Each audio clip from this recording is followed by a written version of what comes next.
We're continuing our conversation of New Testament textual criticism today. Due to technical difficulties, we have to re-record and do things here in the office, but hopefully we'll all be able to be on the same track and be able to look at the things the way we did on Wednesday night.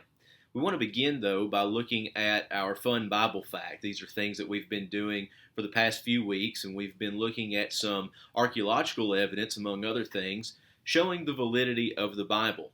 And one thing I wanted to bring up today is the Nazareth inscription. You may know it as the Nazareth Decree. Depending on what scholar you read, it could go either way as far as its title. This is an inscription that was found in Nazareth that's written in all capital Greek letters. That's a decree from Caesar. Now, this decree is actually really interesting because it says that if anyone is caught stealing a body from a tomb, a family tomb, sealed with a stone, that person is to receive the death penalty. And so what this is saying is grave desecration will ultimately get you the death penalty. And that may not seem like such a big deal to us, but when you start thinking about grave robbery in the ancient world, it really wasn't that uncommon of a thing. Grave robbery in the ancient world was very prominent. We know this because we still have a plethora of the bodies and mummified bodies of the ancient Egyptians, but what we don't have are their treasures because people would break in and steal them. And so you have this grave robbery happening in the ancient world, but what no one did was steal a body. That just doesn't make sense. Why would you go in and steal a body? Well, obviously, a rumor had been started that someone did break in and steal a body. Not only did they break in and steal a body, but they stole a body sealed in a tomb, and the tomb was sealed with a stone. And so, by the time this Nazareth edict, this Nazareth decree or inscription or whatever you want to call it, was written and issued in Nazareth, it seems like this rumor of a stolen body had made its way throughout the known world. This Nazareth inscription dates back to the reign of Emperor Claudius, so most scholars suggest, though some date it earlier to Emperor Tiberius. By the time we get to Claudius, the gospel message is being given throughout the entire world. And so it seems that as a result of this, and many people are following after the gospel message and leaving the gods of the Roman state and leaving emperor worship to worship this man, according to the Roman Empire, that Claudius had to do something. And the rumor was that Jesus' disciples broke in, stole his body, and now Claudius says, hey, if anyone does this, it's going to end badly for you. It's the death penalty. And so many people have taken this and said, well, the Nazareth inscription proves the resurrection of Jesus.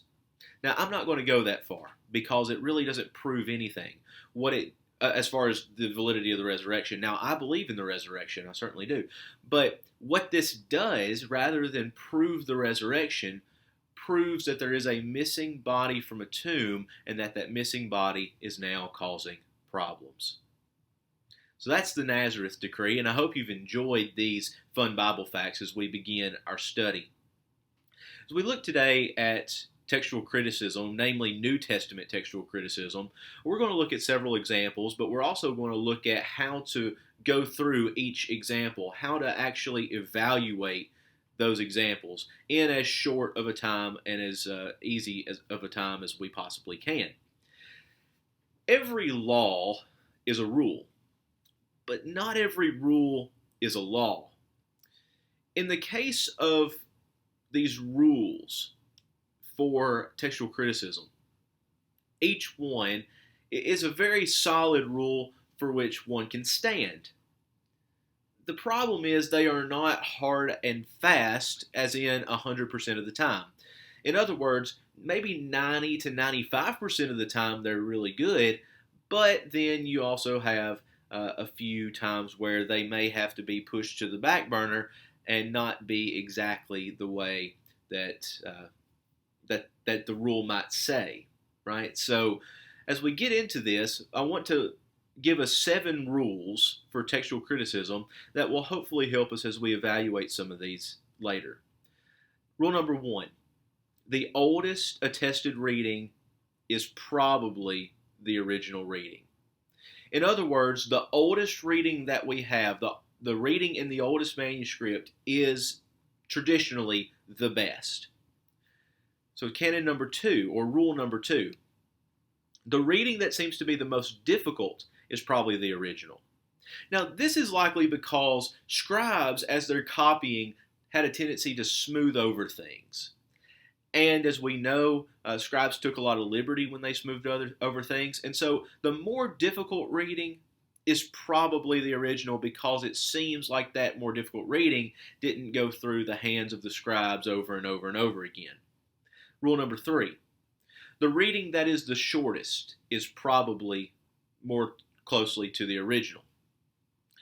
In a verse like what we saw last week with the Matthew account, that this type of demon can only be cast out through prayer, and then some manuscripts add, and fasting. Well, the shortest reading would be to just end at prayer. And so many scholars, myself included, believe that the verse ends with the word prayer and not with the word fasting. It seems like some scribes tried to harmonize fasting with prayer in the Gospels and in the practices of Jesus. And so far we have 3, the oldest reading, the most difficult reading, the shortest reading, and now number 4, the reading that best explains the other variants is probably the original.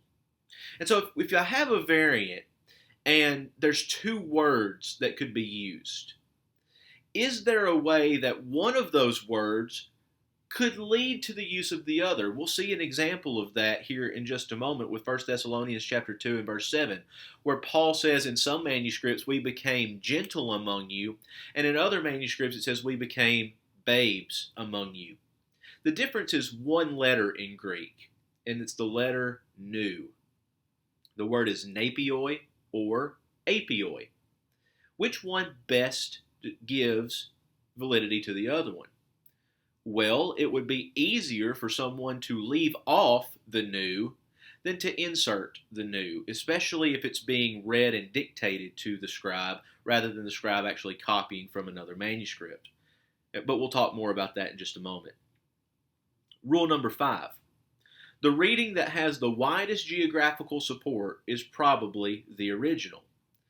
And so with the manuscript evidence, when you look at the manuscripts and you say, well, this manuscript was found in this geographical region, this manuscript was found in this geographical region, and they both agree, that's something that scholars really want to take hold of.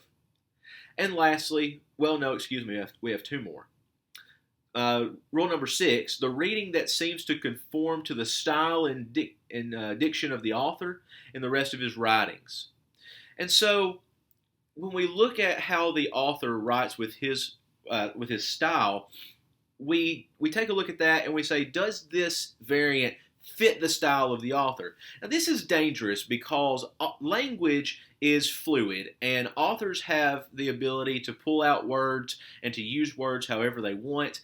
But with the example of 1 Thessalonians, when Paul uses the term babe, it's usually used in a negative. And so to use the term babe in this verse doesn't seem to fit his style. And we'll talk more about that in just a moment. And lastly, rule number 7. The reading that is different from the parallel is probably the original.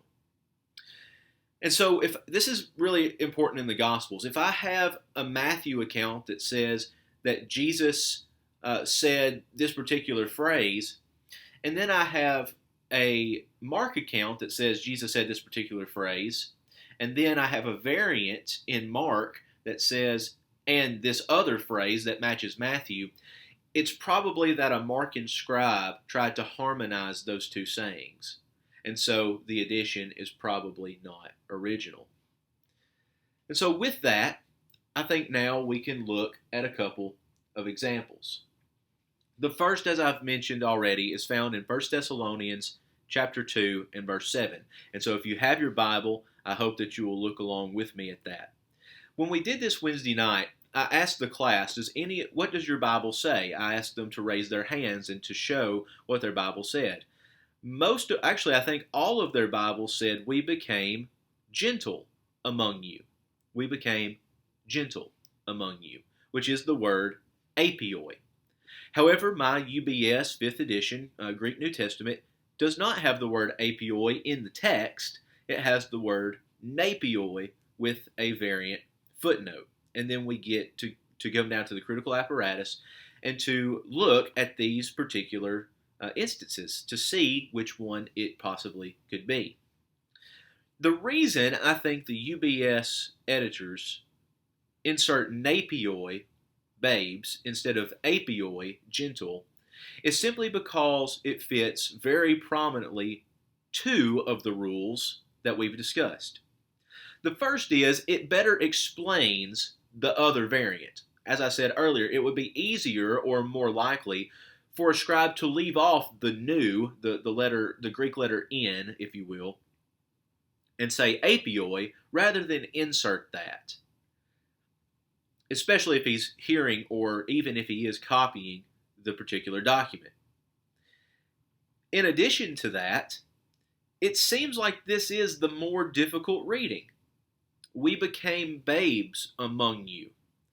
However, I feel that the UBS editors miss the nuance of the context, and that internal evidence explains better the reading than external evidence. So let's look at the external evidence first. In other words, what do the manuscripts have to say about this? Well, there are a significant amount of uncial manuscripts, and there are three, namely, different types of manuscripts. You have papyrus manuscripts, which are written on papyrus, and those are the oldest and usually considered the best. Then you have uncial manuscripts, which are written in all capital Greek letters with no spaces, very little punctuation, and no accent marks.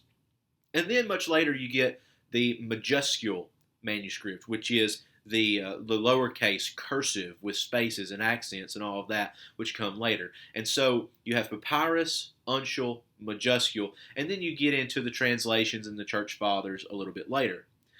One significant reading that says napioi, or babes, comes from P65, which is papyrus number 65. This papyrus dates back to the 3rd century and is considered by most every scholar to be the most significant piece of Pauline writing that we have in existence today, the most significant manuscript. And so when P65 says something in a Pauline letter, you can pretty much take that to the bank. Not only that, but Codex Sinaiticus, it seems, has this reading. And Codex Sinaiticus dates back to the 4th century. Codex Vaticanus says this as well, and it dates back to the 4th century as well. And there are others that we could go through, but these are the main three that we need to focus on.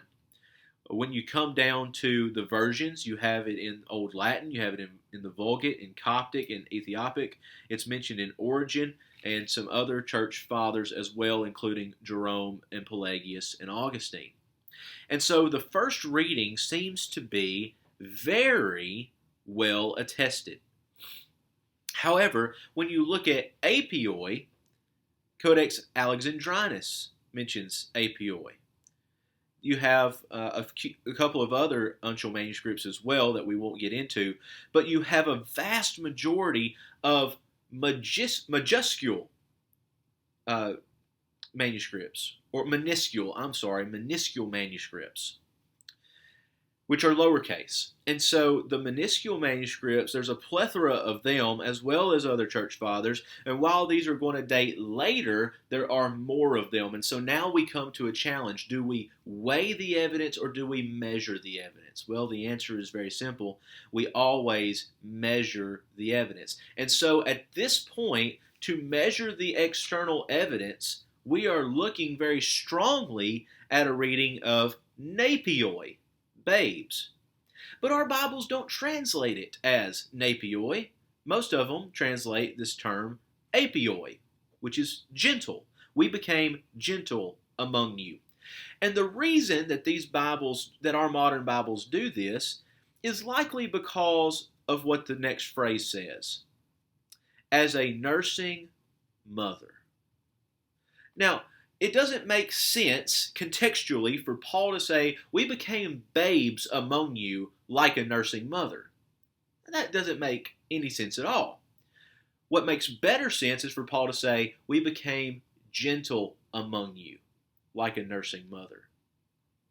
And so, one more thing about this. Also, as we mentioned earlier, the word babes is usually seen in a negative light in the Pauline letters, and so it doesn't seem to fit Paul's style here.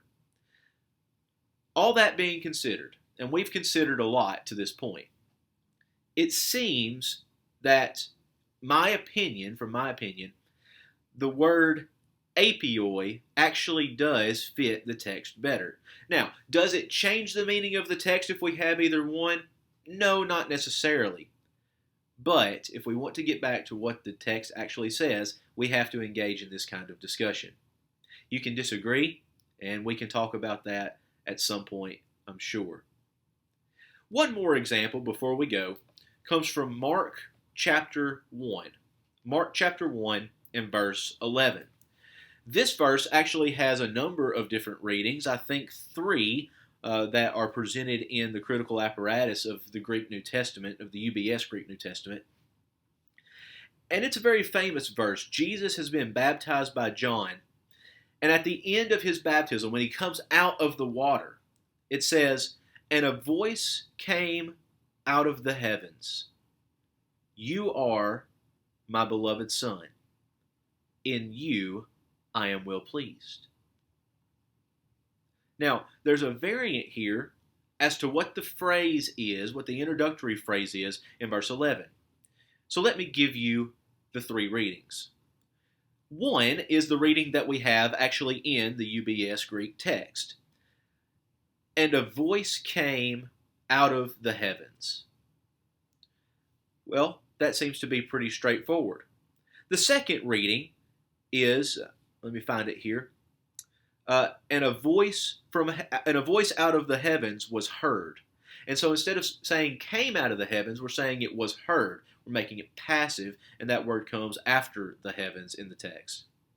Or the last reading completely does away with all the verbs. It says, "A voice from the heavens." And a voice from the heavens. "You are my beloved Son. In you I am well pleased." And so we have 3 different readings, none of which change the meaning of the text, but we have a variant of word inclusion, exclusion, different words. So what is it really? Well, again, we want to evaluate the external evidence and then evaluate the internal evidence. And I'll just go ahead and say there's really not a lot of internal evidence without having to go to the other accounts of the baptism of Jesus. And that's something that as a text critic, I don't really want to do right now, because that may prove that these scribes have tried to harmonize the text. And I really don't know that or not. We want to let Mark speak for Mark at this particular point. And so the first reading, "And a voice came out of the heavens," is attested by Codex Sinaiticus, 4th century, Codex Alexandrinus, 4th century, Codex Vaticanus. I'm sorry, Alexandrinus is a 5th century. Codex Vaticanus, which is 4th century as well. Codex Washingtontinus, instead of saying out of the heavens and making it genitive plural, says out of the heaven. It makes it genitive singular. And then you have a vast array of minuscule manuscripts, lowercase manuscripts. This is also attested to in several of the versions, namely in Old Latin and the Vulgate, which shouldn't surprise us that Jerome is going to use this phrase as well. Now, the next phrase, the next possibility, the next reading is "a voice out of the heavens was heard." And this is only attested in one uncial manuscript, Codex Theta. And only, at least according to the UBS critical apparatus, while there's probably more, this is what they include. It's only attested in 2 minuscule manuscripts as well, and very few translations. So then we come to the last reading. "A voice out of the heavens." And that's it. There's no verb. Really, we have to, in good English, supply the verb in order for the passage to make sense. This is attested in 2 uncial manuscripts, Um, if you take, one is Codex Sinaiticus, which we mentioned earlier, but what Codex Sinaiticus does is the scribe actually inserts it in the top margin as if one of a few things could have happened. Perhaps he forgot to write that word and then went back and scribbled it in. Maybe he inserted the verb to make it read better in Greek. But we have Codex Sinaiticus actually inserting that word, and then Codex D along with some other Old Latin translations.